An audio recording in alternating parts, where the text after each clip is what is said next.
السلام عليكم ورحمة الله وبركاته. الحمد لله الذي جعل لغة العرب أشرف لغات العباد،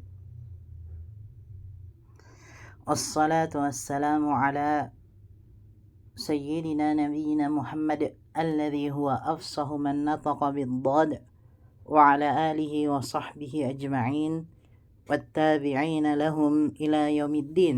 أما بعد، فهذا والمجلس الخامس والعشرون من برنامج دراسة اللغة العربية من الصفر حتى الاحتراف، وهو في شرح كتاب دروس اللغة العربية لغير الناطقين بها من الجزء الأول للشيخ الدكتور في عبد الرحيم حفظه الله تعالى. Teman-teman sekalian, ini adalah pertemuan kita yang ke-25 dalam program pembelajaran bahasa Arab dari nol hingga mahir. Pembahasan dan penjelasan buku pelajaran bahasa Arab bagi orang-orang non-Arab dari jilid pertama, karya Syekh Dr. Fi Abdul Rahim. Semoga Allah Subhanahu wa taala senantiasa menjaga beliau. Alhamdulillah, teman-teman sekalian, setelah kita menyelesaikan pelajaran yang ke-8 beserta dengan latihan-latihannya, maka insyaallah pada kesempatan kali ini kita akan melanjutkan dan memasuki pelajaran yang ke-9. Kata penulis hafizahullah ta'ala, ad-darsu at-tasi'. Ad-darsu at-tasi'u, pelajaran yang ke-9. Maksud dan inti pelajaran adalah penjelasan seputar kata sifat.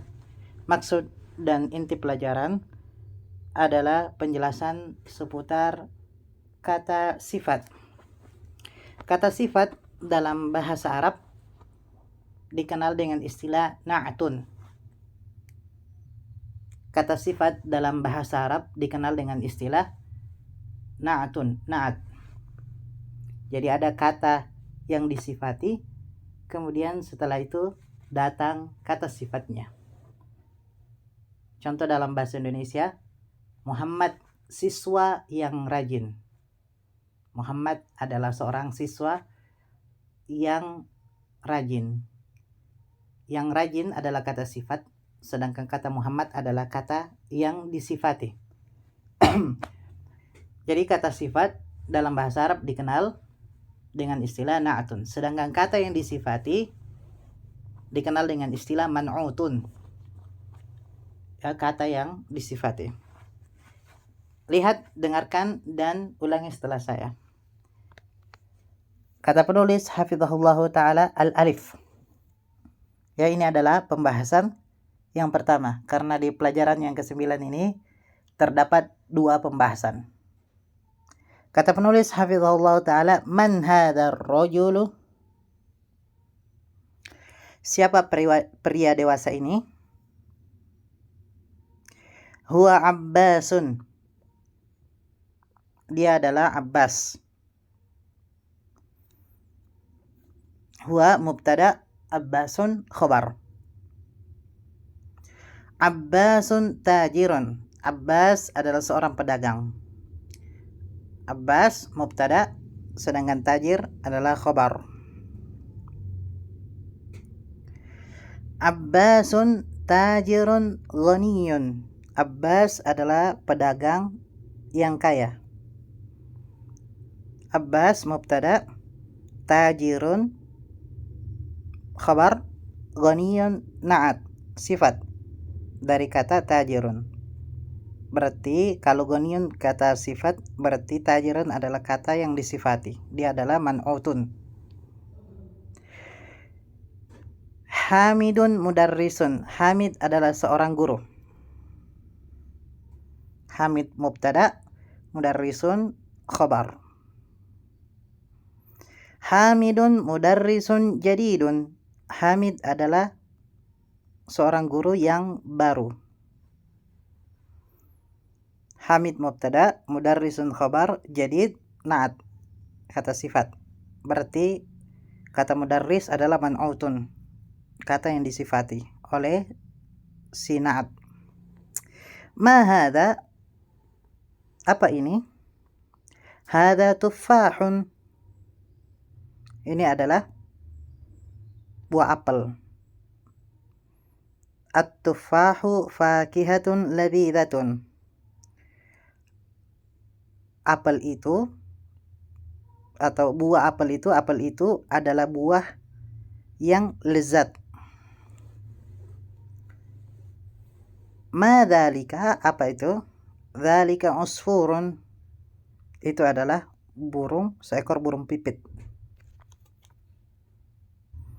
Dzalika mubtada, usfurun khabar. Al-usfuru ta'irun saghirun. Burung pipit adalah burung yang kecil.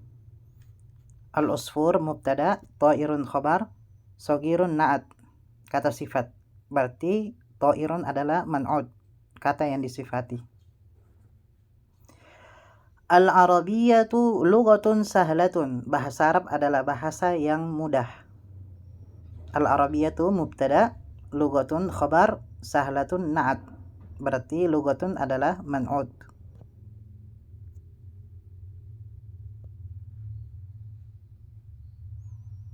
Al-Arabiyyatu lughatun jamilatun. Bahasa Arab adalah bahasa yang indah. Al-Arabiyyah mubtada, lughatun khabar, jamilatun na'at, kata sifat. Berarti kata lughatun ini dia adalah khabar bagi kata al-Arabiyyah sekaligus man'utun bagi kata jamilah yang disifati oleh jamilah. Ammarun talibun mujtahidun wa Mahmudun talibun kaslanu.